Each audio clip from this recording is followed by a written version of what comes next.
Hello, everybody. My name is Sasha Graham. Hola. It is a pleasure to be here with all of you guys today.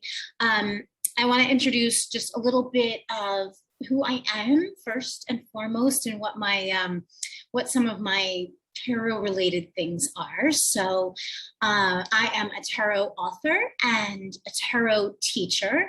I teach all over the world. In places like China and the Middle East and right here in the United States. I'm coming to you today from New York City. And I am, in addition to teaching tarot, am also an author, a tarot author, and a tarot deck creator. So this is one of my tarots, the Dark Wood Tarot, which some of you might be familiar with. This is a shadow deck. We're going to be talking about tarot shadow work today. I've also created the Haunted House, the Tarot of the Haunted House, which is a fun, spooky tarot deck. And I think I've written 8 books. This was my last book. The complete guide to the Rider-Waite-Smith Tarot. So as you can see, I am a big fan of the cards, and I love sharing different and new and fun ways that you guys can access the wisdom of the tarot, therefore accessing the wisdom of your higher self. So let me just start off by also letting you know that usually I use tarot not in a predictive manner, but I use it in order to kind of access my highest wisdom. And therefore, when I'm working with the cards with my students or with clients, we're actively working together to access their highest wisdom. So that's not to say that you can't use tarot predictively, but it's just not one of the things that I like to do. I encourage everyone to kind of take control of their destiny. I think once upon a time, tarot was used in order to predict the future. But when used correctly, I think that tarot can help you create the future that you desire. And tarot is also wonderful for making magic. And you can use the cards like medicine. So when I say using the cards like medicine, what I'm talking about is anything that you might need in your life, you could theoretically access a tarot card for. So what's an example of that? I'm going to just randomly pull a card right now. And we have the Star card. So if I was in a place in my life, or if you or a client was in a place in your life or their life where they were feeling like they lacked inspiration, or they were looking to open up their hearts and become more vulnerable, you could use the Star card to do just that. How does one use a card like medicine? It's so simple. You pull your desired card out, you place it in front of you, and you clear your mind, and then just do kind of a soft gaze into the card. And then as you allow the borders of the card to slip away, allow yourself to move deeper into the card, and then take it a step further and look at the card right now and do this, as I'm speaking.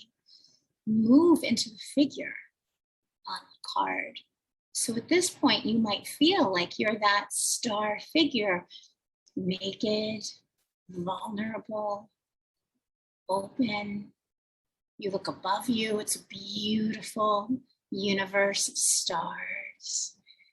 And, she's really just channeling the energy of starlight, the energy of potential. She's channeling it and putting it back down into the earth. So you could even close your eyes and imagine the inspiration, and the water is running through you.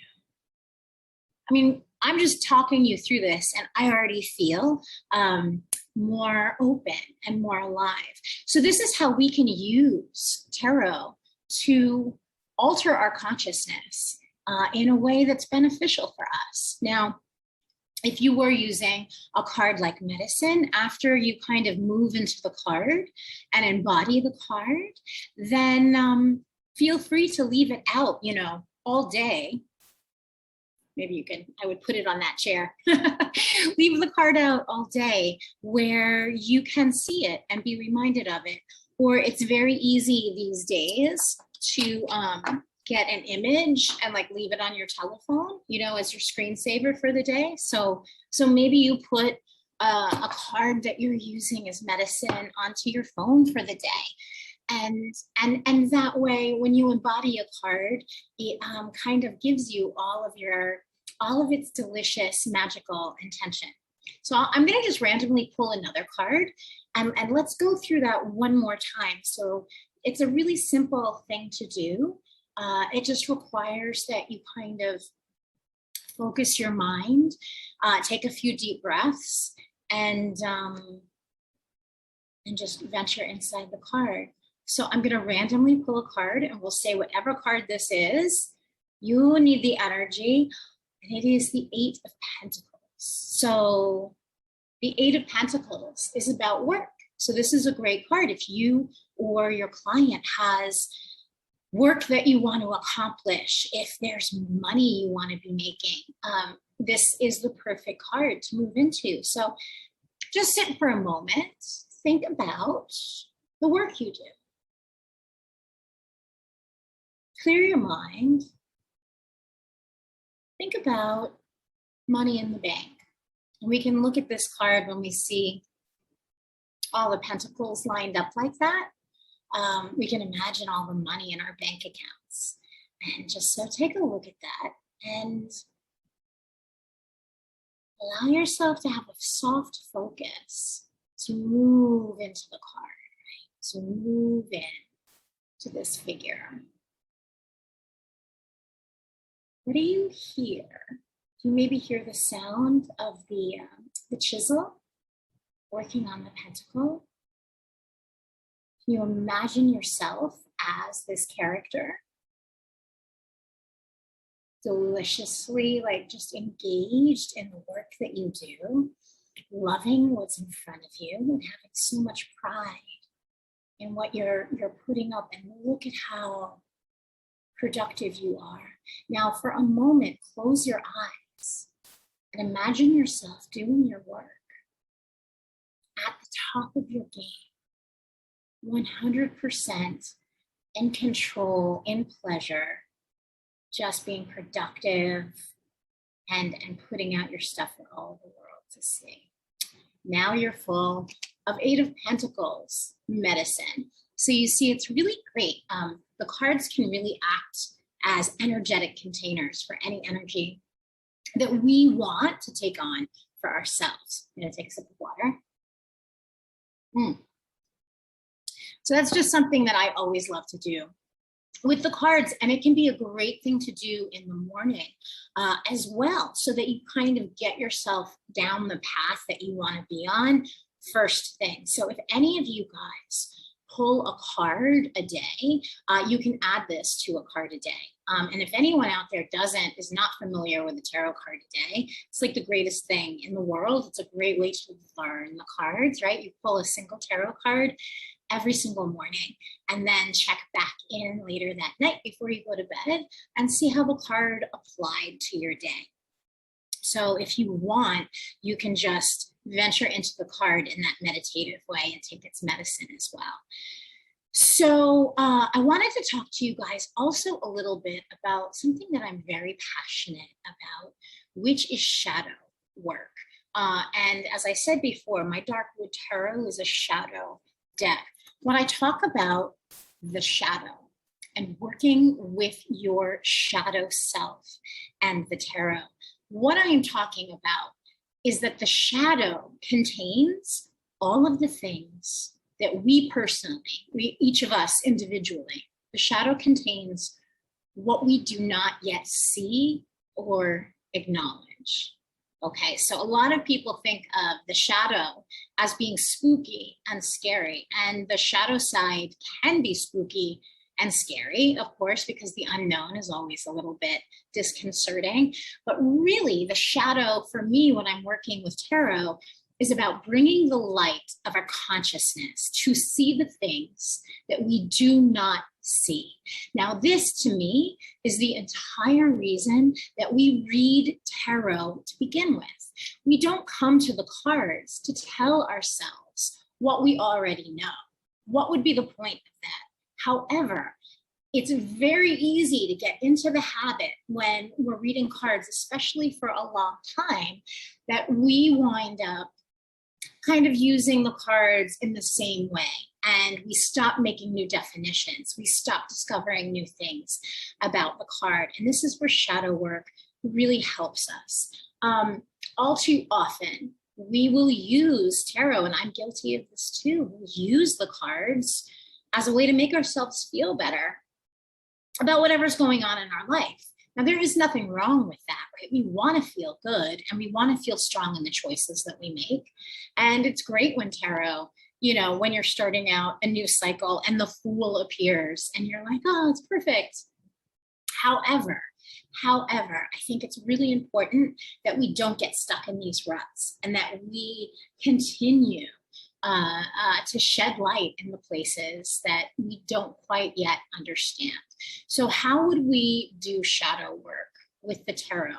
Well, it's really super easy. My favorite place to use shadow work is when you have a reversed tarot card, right? A reversed tarot card is a card that appears upside down to you as you're reading it. So first, let's just talk about reversals in general, because there's a few different ways that you can use a reversal when it appears for you in a tarot spread. So let's cover reversals quickly before we go into how to use a reversal for shadow work.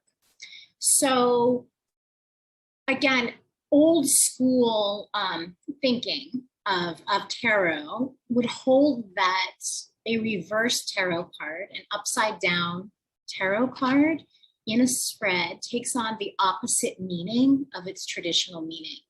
Therefore, if the magician traditionally suggests charisma and mastery, a reversed magician would mean having a deflated sense of self and maybe not really knowing what you're doing, or just not having the energy to do what you normally do, because the magician is very energetic, right? So that is one way.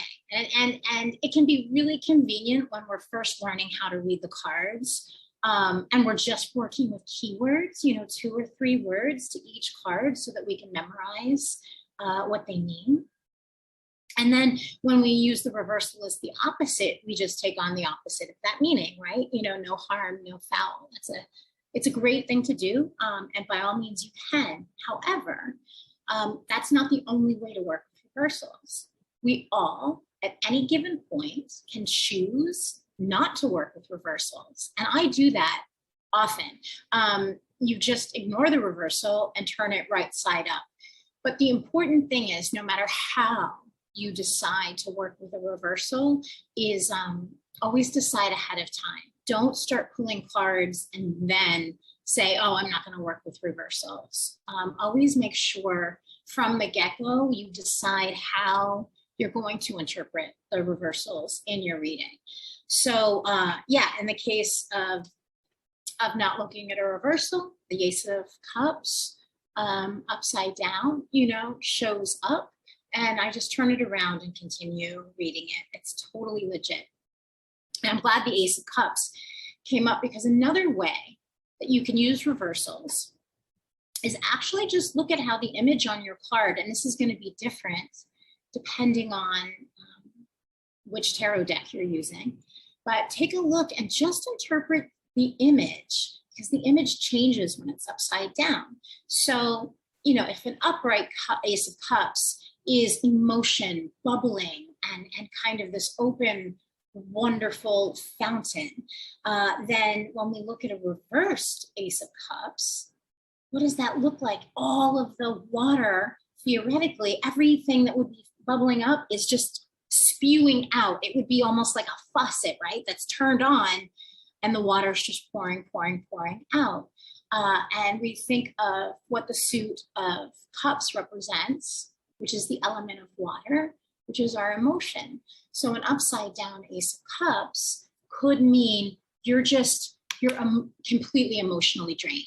Like you have no time, you have no resources left. You are just, it's just all flowing out of you. We've all been there, right? We've all been in those moments where we're just like, it's just our emotions get the best of us, and it's impossible to contain them. So that can be a meaning of this card just based on visually what it looks like when it's upside down. Another way that you can work with reversals is to look at the card energetically, so that when a reversal comes up, so here we have a reversed Three of Pentacles. When we look at the reversed Three of Pentacles, we say, okay, well, this card traditionally means collaboration, right? And working well with others and building things. It's a very creative, it's a cooperative, creative card.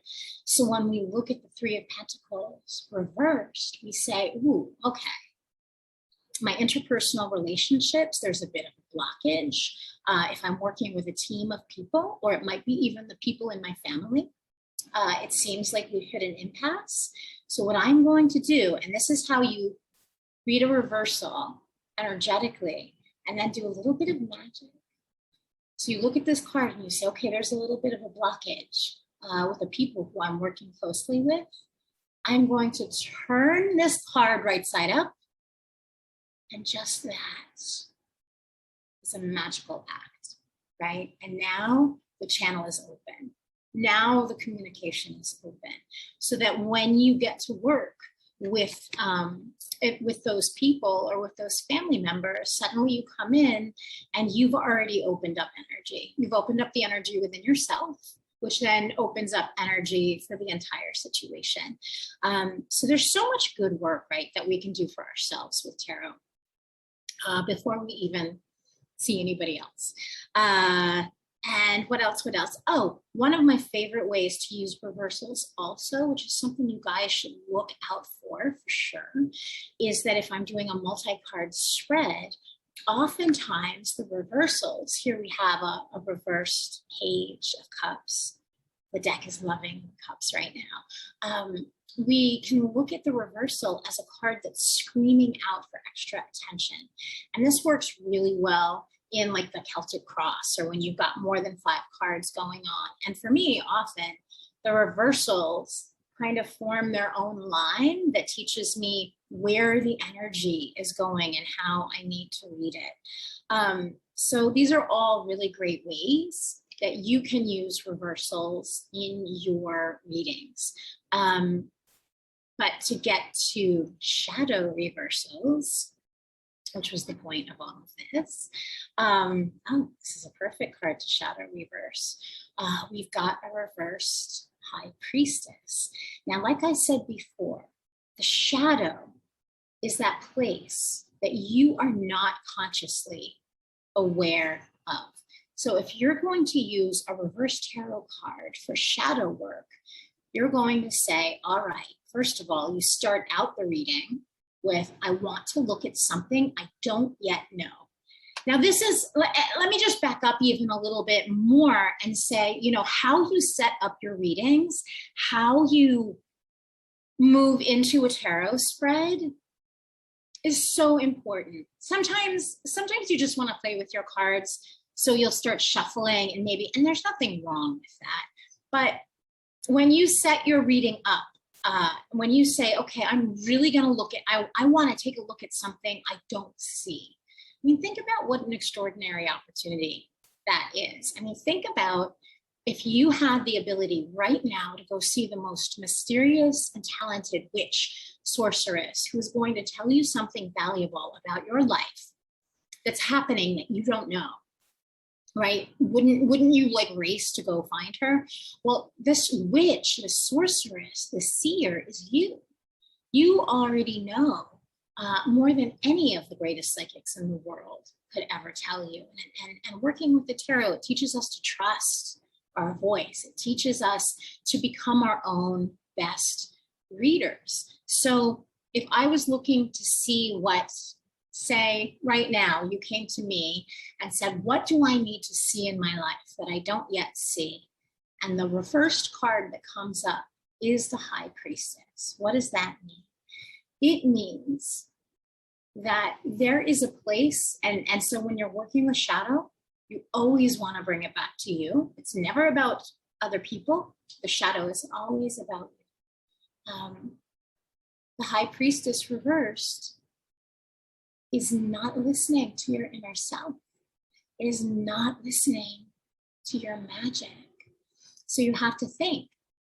And right now, like, ask yourself, because the card came up, and so, you know, there are no accidents.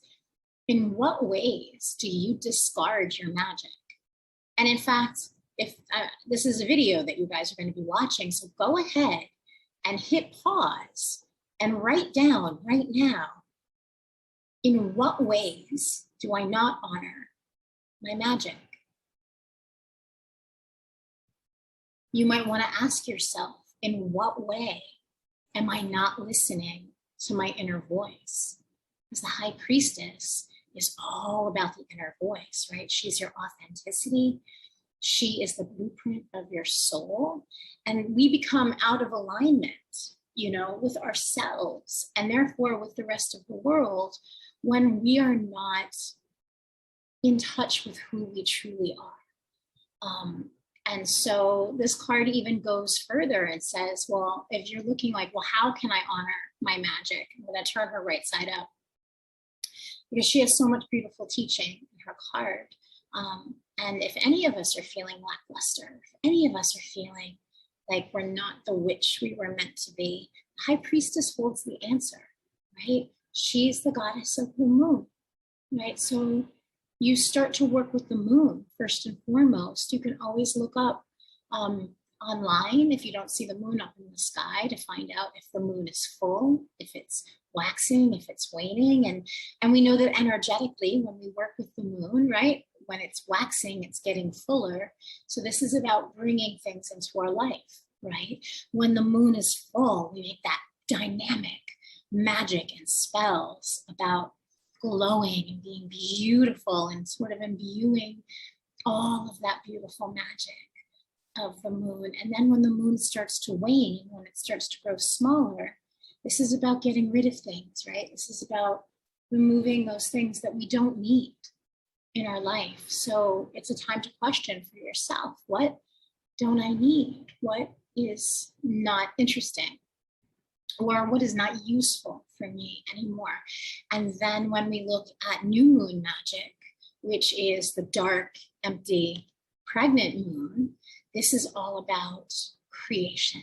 This is all about possibility. Now, what's interesting about the new moon is that there's all of this possibility, but where does the possibility lie? In darkness. So it takes us back to the shadow work. People are often so afraid of the dark, and it's thousands of years of human biology hardwired into us. But in truth, right, like it used to be for most of humanity, nighttime was dangerous, right? That was when we became vulnerable to animal or to human attacks, right? And it seems like daylight is normal. But in reality, daylight's only normal to us because we happen to be on a planet near the sun. You know, most of the universe is darkness. I think something like 98% of the universe is dark matter. Seeds grow in darkness. Babies germinate and grow inside of their mothers in darkness. It is in darkness that holds all potential, which is why the new moon, the dark moon, right? That empty moon that you can't see, that is full of all of this potential. So that's another reason that shadow work is so, so important. Because when you bring your light of consciousness into that darkness, you evolve the world. So that's one way you can do shadow work with a card. I'll do another card. We'll see what comes up, and I'm gonna actually ask you guys watching to see what answers you come up with first. So let's say that we sat down and said, okay, let's do some shadow work with the tarot, and I want to bring the light of consciousness into my life. So you're asking, what don't I see that I need to see? Oh,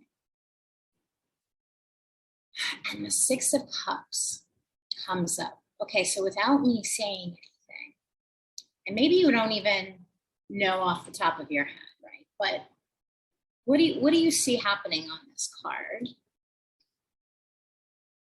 do you see happening? Just quick, first thing you see. What does the shadow of that card say? Go ahead and write it down. If this was something that you don't know that's going on in your life, right? This reversal.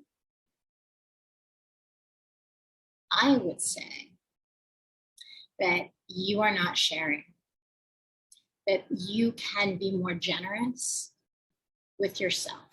Now, here we have the card upright, so you can see it upright. What does that mean? So you're not sharing. So think about in your life, if I told you in a reading, you're not sharing with someone else, who's the first person you think of? Where's the relationship that you can give a little more of yourself to? Maybe it's the relationship with your husband or your wife. Maybe it's the relationship with your child. Maybe it's the relationship with your best friend. Do they need something from you? Are you feeling like you're busy right now? Like this is the interesting thing about shadow work, right? We all justify our actions all of the time. This is why the craziest person in the world walks around feeling like what they do is totally legit, even when it's not, right? This is how does like a mass murderer live with themselves? They justify, their actions. They justify what they're doing. So you may be totally justified in not sharing with someone right now because maybe you're too busy. Maybe you've got a lot on your plate. And maybe, you're disappointed in that person and don't want to give to them. But this came up, right, as the shadow card. So think about how you can give more to someone. And then the interesting thing about magic and tarot is that it reminds us that really we are what we focus on. And so when we're giving to others, we're also giving to ourselves. And for that matter, reading tarot is a very giving thing to do. You're giving your attention to the person who's sitting across from you. When you're reading for yourself, you're giving yourself the attention. Oh my goodness, I'm almost out of time already. And I didn't, I barely got to everything I wanted to do with you guys today. But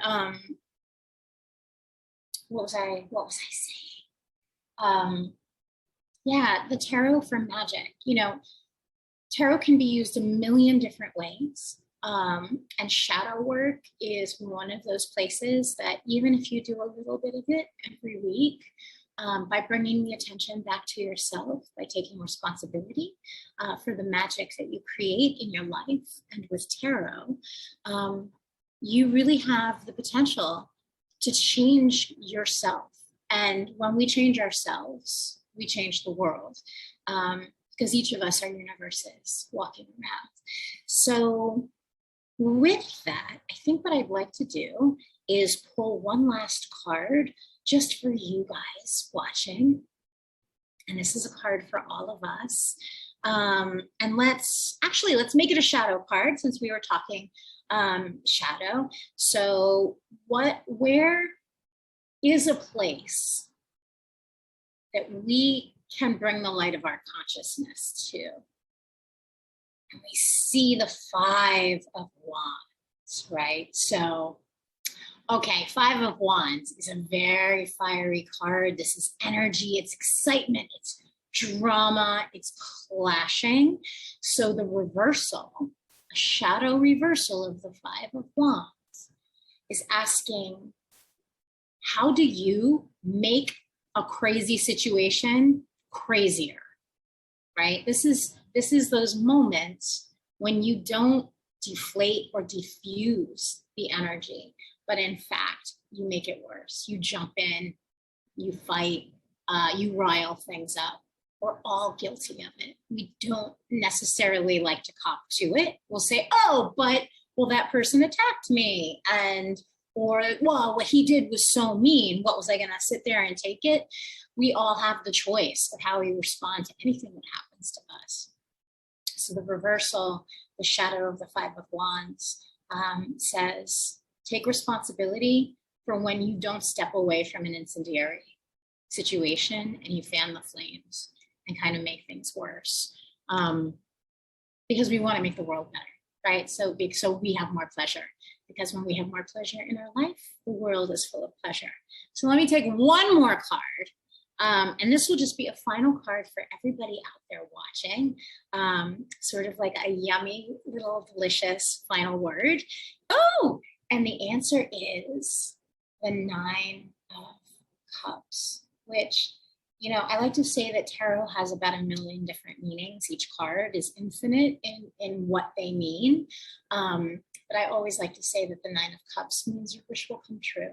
So for all of us, let's rest in the fact that our wishes will come true, that we are the magic that powers tarot, and that when we are wise and listen to the cards and listen to ourselves, there's nothing we can't do for ourselves and for other people and for the world. So that wraps up my little talk about the shadow. If you're interested in learning more or doing like work with a shadow tarot deck, the Darkwood Tarot is great for that. I also have a brand new book coming out on October 8th, 2021, which is called The Magic of Tarot. And I have an entire chapter dedicated exclusively to shadow work and how to use the cards for shadow work. So once again, my name is Sasha Graham. You can find me at sashagraham.com and Sasha Tarot Diva on Instagram, or just Google me. I'm all over the place. It's been a real pleasure talking to you guys today. So thank you. I hope you enjoyed this video, and I hope you cast your cards well and make magic. And see you again soon, I hope. Thank you.